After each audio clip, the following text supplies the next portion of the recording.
Welcome to Real Nerds Podcast, unofficially the official podcast at Denver Comic-Con 2014 and beyond. Sit back and relax because you're about to listen to some exclusive interviews from Mile High Horror Fest 2013. Enjoy. Welcome to Real Nerds at Mile High Horror 2013, the only broadcasting podcast at Mile High Horror. I am Ryan, this is James, Brad is down there at the end, and we are with Mr. Timothy Quill. Okay, I'm trying not to geek out right now. Right? Because it's pretty cool. My favorite movie of all time is Army of Darkness, and I am sitting with a guy, and I've shooken his hand. So that means I have technically kind of shaken Sam Raimi's hand. Yeah. So that makes me really happy. Hi, sir. How are you? I'm doing very good. I'm going to have some fun at the Mile High Club here. Yeah. Oh, the Mile High Club. All right. Hey, is this your first time in Denver? You know what? I'm back in college, which was back in 19... I swam here. In college, we had a swim meet here. And the last thing I remember, it was about 30 years ago. You don't swim long events because I forgot about it. It is a mile high. It does make a difference. See, but it's been a while. And I'll prove to you I'm a really big fan. I knew you were a swimmer because I listened to the commentary on the director's cut of Army of Darkness, and you had no problem shaving your head because you were a swimmer. There you go. See? It worked out good. I'm not a fake fan here. So why don't you tell us a little bit about yourself, where you're from, how'd you get into acting, and all that kind of jazz. You got it. Well, it started at a little TV station in Detroit. No, in 1973, I changed high schools. I was a swimmer, and I moved to a high school that was pretty decent in swimming.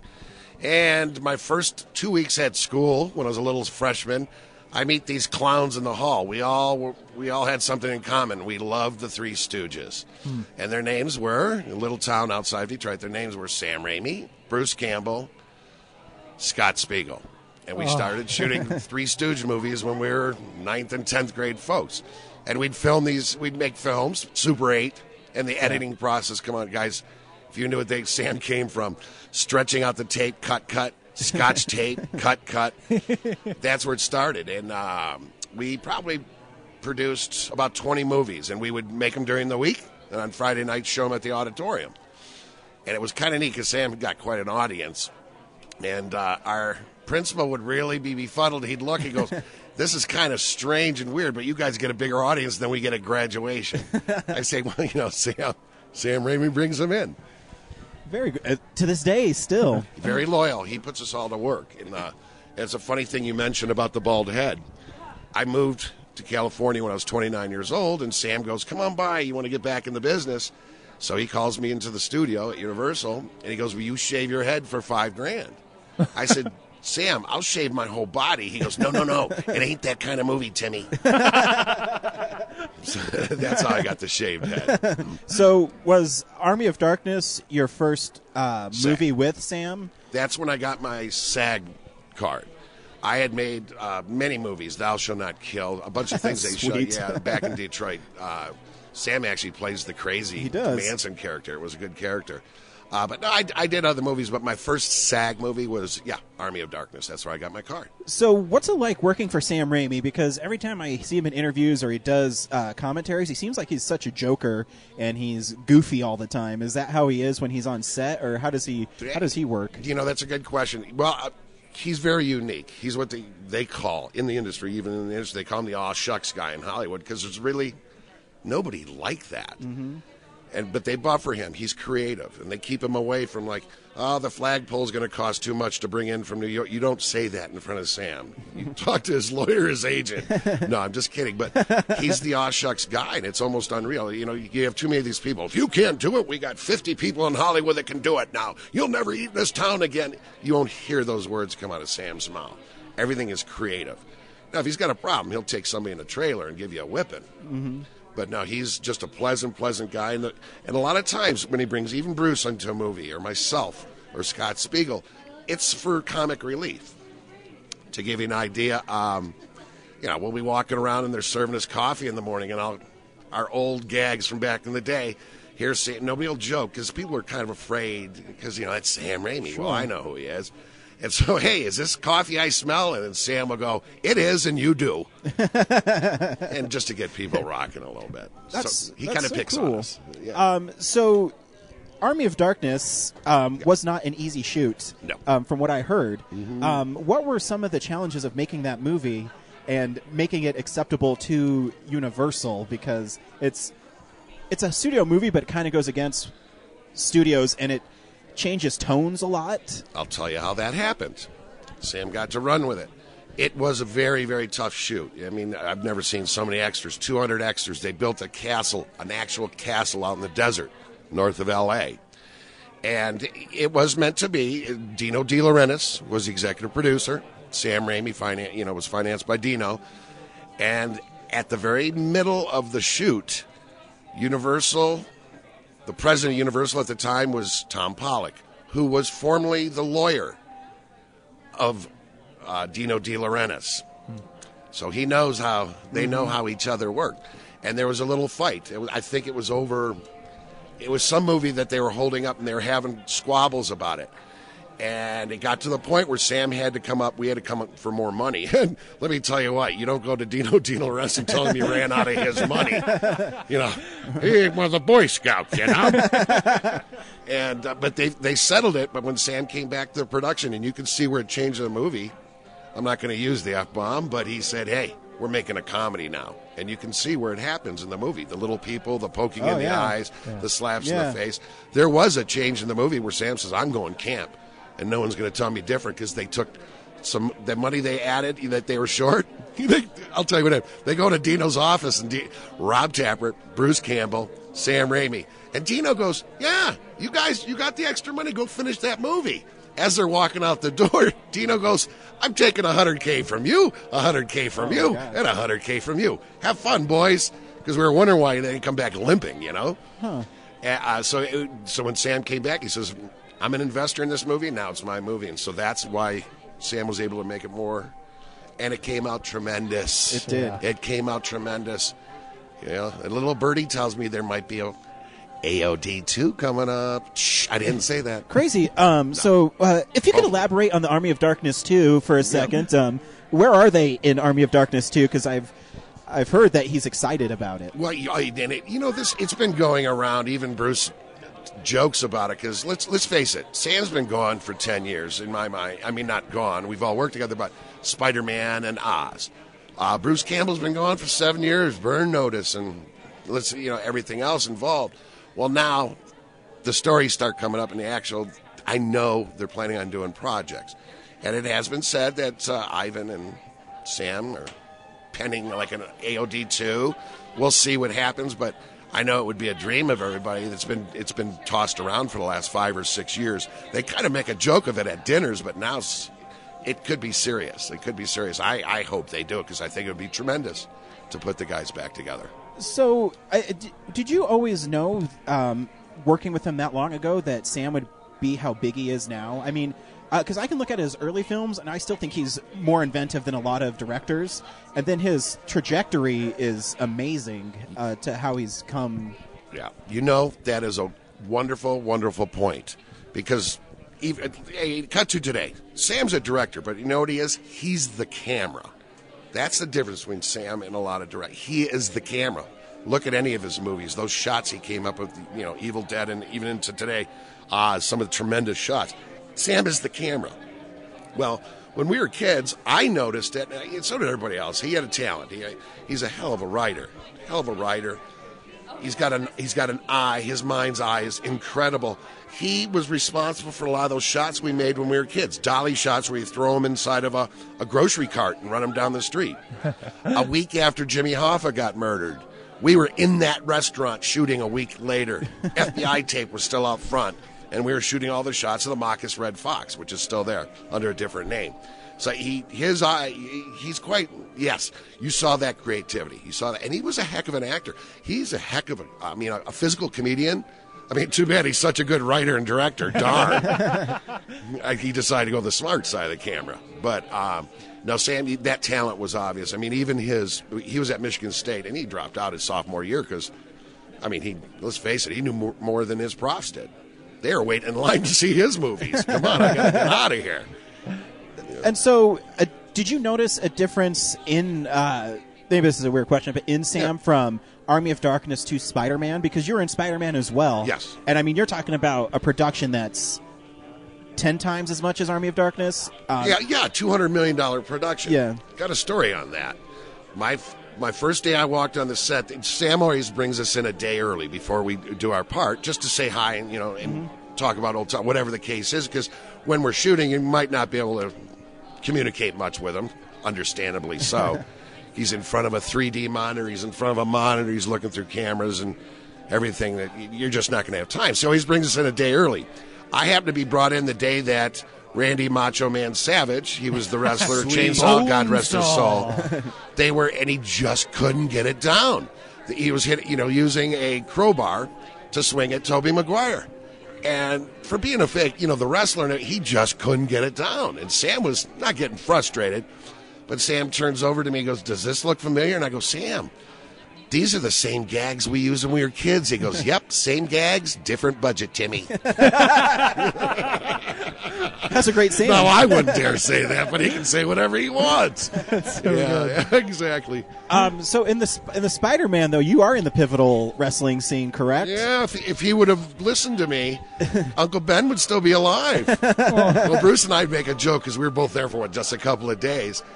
Bruce is the one that named Spider-Man. Yep. And if he had listened to me down the hall, "Hey, you, stop that guy," Uncle Ben would still be alive. So you guys are very pivotal in the creation of Spider-Man. Yeah, I can walk away with that. So he goes on from Spider-Man, and then he does Drag Me to Hell, and then he does Oz. And were you in Oz as well? Yes, you were in Oz. Yeah, I thought so. City. Yeah, we shot it back in Detroit. Really? Yeah, in the bus plant. Really, that's awesome. So what was it like? Because now you're taking, which I actually thought he was a great choice for the director for Oz too, because his eye is so great. Yeah. So again, but he's also making a kids movie. Was that a difficult transition for you guys as well from what you guys normally do? That it's a good point. Because you got to remember the actors that are in this. You have Michelle Williams, Rachel Weisz, Mila Kunis, Jim, and Jim Franco. And Sam worked really well with him, but you can see, to me, and I don't want to say anything negative or positive. I mean, I like saying positive things because I'm a positive guy, but you can see Sam, I don't want to say save the movie, but he was an intricate part. I mean, the visuals in that were incredible, and I had the fortune of watching it in 3D, and I'm trying to swat away little bats on my shoulder. But there's a story I'm going to tell you about Drag Me to Hell. Now, you got to remember, this is after Sam has done $250 million flicks. And what happened is, Sam wrote the script for Drag Me to Hell.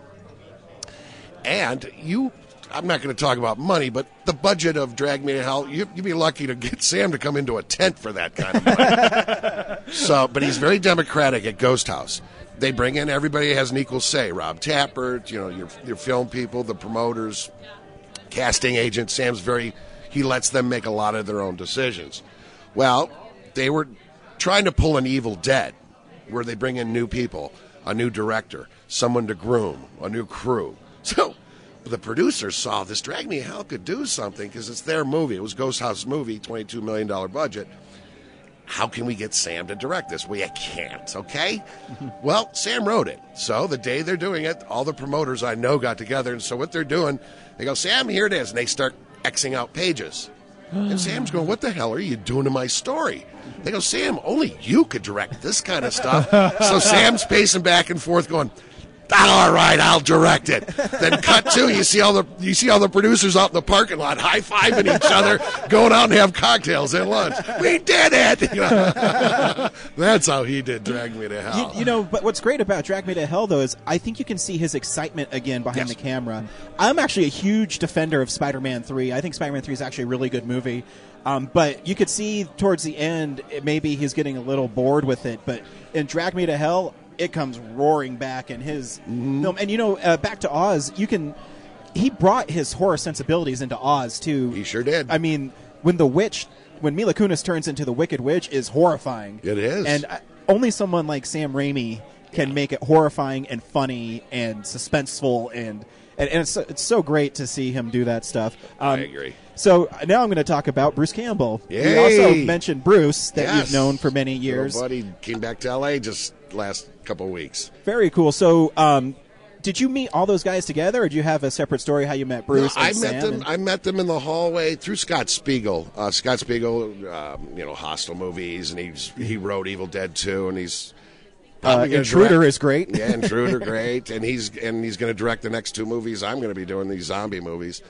It's going to be Zombie Wedding and I forgot. I just got the script for the new one. But yeah, he's going to be directing those, and I think Bruce might partake if he doesn't do this spin-off of Burn Notice. Him and Kobe might be doing a spin-off. But no, I met them all around the same time because they were shooting 3 Stooges movies, and they wanted somebody to play Curly. And they brought me in. Yeah, and I met them, and we started. Well, Bruce liked me. I'm going to tell you a story. I mean, look at this handsome guy. But he liked me because I was a big swimmer, and I knew all the girls, and so I was able to corral all the pretty girls. And think of this, 16-year-olds. What dad of a 16-year-old girl let you spend all night out with the boys at shooting a movie? Because Scott Spiegel was a manager of a market, and we'd go in at 10 o'clock at night and shoot till 6 in the morning. And Daddy had this little 16-year-old girl spend the night with guys, but they would come by and check us out, and they loved it. And Bruce liked it because I corralled all the girls. And now look at him today. He knocks them dead with that chin. Right? But maybe he was just using me for the chicks. I don't know. No, I'm just kidding. But that's why he brought me in. So it's really cool, though, because you guys go back so long, and they keep on. We keep on working with each other. Is it ever like a Rolling Stones or like a Who, where you guys just start fighting because you know each other so well, or is it always lots of fun, and you guys, it's just bring back memories of being the 3 Stooges? I think, you know what? I think you make a good point there, and when I think about it, it's for comic relief. And I got to admit, because I know Sam's so playful when we come on a set. Bruce is the same. I mean, when we did My Name is Bruce, Danny Hicks and I were supposed to come in and just work for 3 days. But Bruce wanted to muster up something, so it's called throwing lines. He said, create your own things. So we had one day where Bruce goes, go on and run with that part, when Danny Hicks and I are sitting in the church. And Danny Hicks goes, hey, this Bruce Campbell guy doesn't work. I'd get that Jake from Evil Dead, too. And then I'd turn over to him and go, I'd probably get that blacksmith from Army of Darkness. He's one stud. And so at that time, Bruce is going, keep going. So I grab Danny's hand. I look at him, I can't quit you. And Bruce goes, great. For the rest of the movie, you're gay. And so it turned 3 days turned into a month. Very cool. But it's a playful thing. And if it's all right, like on Spider-Man 2, Sam, actually, they had to drop production. Now, you got to think of this. The insurance company, production, everyone still gets paid. Sam had to go to the hospital. He caught the flu. And real bad, 104 temperature. He couldn't go to Comic-Con that weekend. And 2 days, that's $2 million in insurance money. Because we all still got paid. And so so he came back, and you couldn't shake hands with him. You kind of had to stay away from him. But he started feeling better and getting playful. But you got to remember, Sam's this big character that people don't know the behind the scenes of Sam, but we do. So we can be playful with him. I mean, if Sam said some of the stuff he does to us, to a regular actor, all of a sudden cut to, you look in their trailer and you see their legs hanging from the thing. I'll never work again. So he came up to us, and there was a scene where, if you remember the scene where they pull Tobey Maguire from the front of the train and carry him across the train and set him down. Well, you got to remember, actors generally they're short people. They weren't the football players. They weren't the hockey players. They're artists. And so and they dropped him. And Toby actually had a bad back from one. He hurt his back. Yeah. So I came up with an idea. I said, you know what I'm going to do, Sam? I'm just going to I grabbed him by the butt, grabbed him by the shoulders, and I carried him. And I said, let's make a gauntlet. And Sam just sitting there with his head cocked. I said, we'll make a gauntlet. It'll look like you're passing him, but it's really me carrying him. And then Sam cocks his head, and he goes, oh, I got it. And so everyone's going, uh-oh, who's this punk, this day player telling Sam what to do? And so Sam goes, oh, great, everybody. Look, Tim thinks he's a director now. And I go, no, but I slept at a Holiday Inn Express last night. So he likes that playfulness. So is that how you did it? Or are you the man who carried Spider-Man? I picked him up. I just picked him up and carried him. If you look, you can see me in between the crowd. Oh, man. That's a great scene, too. Yeah, it is. Oh, so yeah. great. Yeah. So what are the difference between Bruce the actor and Bruce the director? And what are the differences between Bruce the director and Sam the director? Did Bruce learn from Sam, or does he have his own way of doing things? He kind of has his own way, but of course you have to feed. I mean, you spend a week just on a set. Like me, I never go into the trailer. I'm always out there because it's like getting an MBA when you're watching Sam work. Come on. And I know Bruce has picked up a lot of things, but he's pretty much the same. He's very organized, and he's a professional. But I tell this to a lot of kids. Bruce is as a person, he's the most sweet guy in the world. I mean, true friend, sweetest guy in the world. But that character where he flips off everybody, that's his character. Yeah. And he's not that guy. He's not Ash. He's Bruce Campbell. Very sweet. But no, he's a great director. He knows what he wants to see. In his mind's eye, it reminded me a lot of Scott Spiegel, to tell you the truth. They get shots going, oh, great, that worked. When we did My Name is Bruce was awesome. I really wish he would have directed some of the Burn Notice episodes, but he didn't want to be Jeff Donovan's boss. He wanted to be his friend during the whole thing. So that's one of the reasons he didn't direct. And he was able to go home on Thursdays and didn't have to go do pickups every Friday. And I think that's the thing. He had a great gig. I hope they continue that show, but not in lieu of a couple of projects coming up. But So what are you doing right now, sir? I have been very blessed. The character that I played on Oz really helped it. You can see the mustache I have right now. I kind of took a variation of that, and I wanted to create a TV show for kids. I mean, a TV program for kids. You know, I'm a movie critic. It's Count Ghastly's Cinema Crypt. But I want to do something more cerebral. Every town has their Count Scary, you know, Billy Ghost. They have, what was the one we had in Detroit was Sir Graves Ghastly. But it was all cartoony and, you know, jokes and play, you know, birthday cards.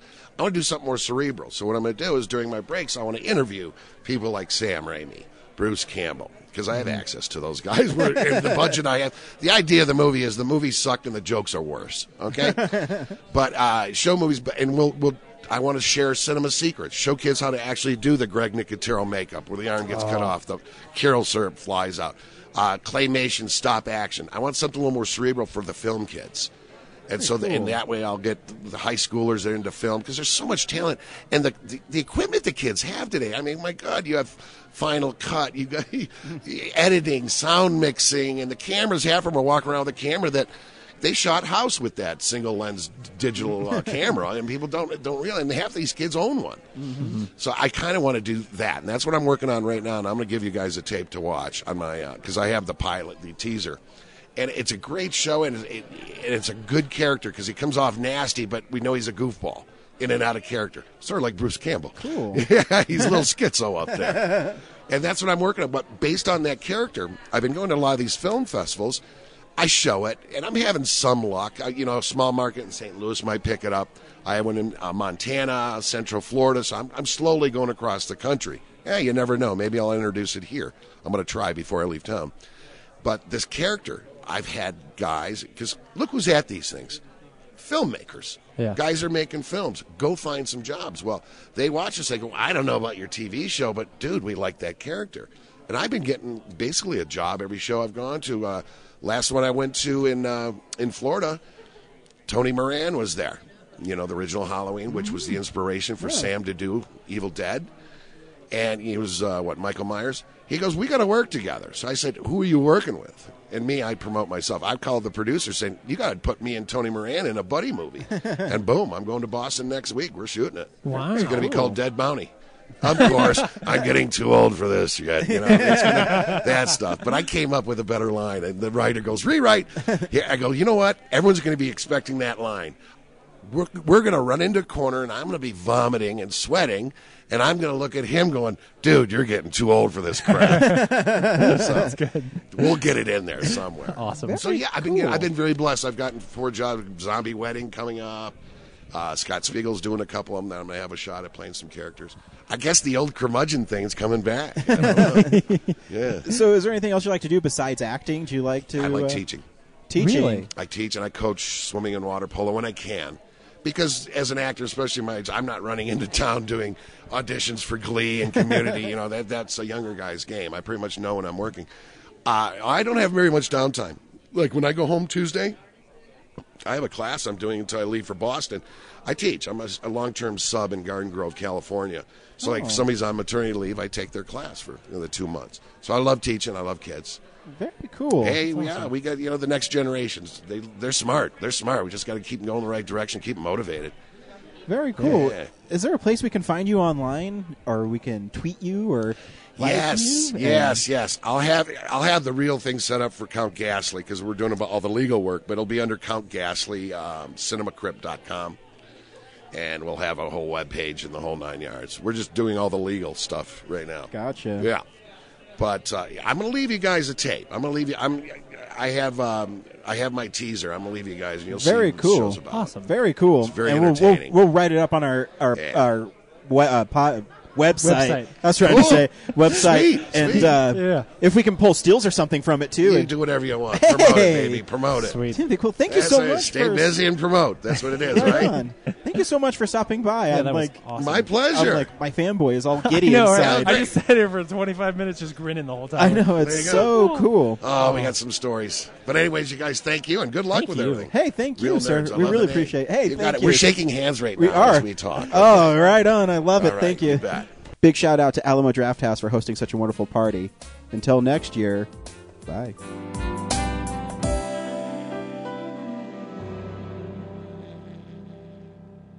Visit our website, realnerdspodcast.com. You can tweet us at real_nerds. You can email us even, realnerds@gmail.com. Like us on Facebook. Hey, stream us on Stitcher. You want to call us? 720-6nerds5. And download us on iTunes. Just search Real Nerds. Thank you, Joe Kempter, for the wonderful voiceover. And also Spark Mandrill for the wonderful late-night jazz smooth sounds of movies. You can find him on SoundCloud. This has been a Nebulous Visions production.